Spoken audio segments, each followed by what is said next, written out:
La corruption est pour moi inhérente à la politique actuelle. Je veux dire par là que, et Platon nous le disait déjà il y a fort longtemps, pour accéder au pouvoir, il faut aimer le pouvoir. Et ce point-là doit à la base nous rendre suspicieux envers tous ceux qui exercent le pouvoir. Mais je sais de source sûre qu'aujourd'hui, il existe un système de cooptation au pouvoir et que si vous ne vous y soumettez pas, il est difficile d'y parvenir.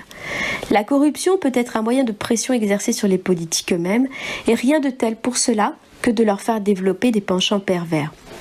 Disons que c'est une jonction, sans doute, de penchants pervers existant souvent chez les passionnés du pouvoir et d'un système visant à favoriser ces penchants pour les soumettre.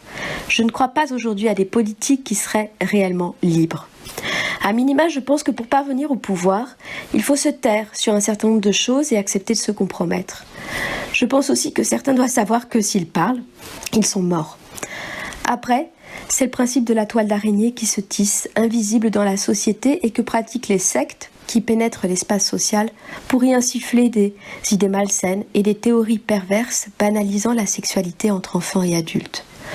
En justice, on peut discerner la corruption aux avocats qui refusent de défendre tel dossier par peur, mais également aux résultats des jugements ou encore à la perte des dossiers.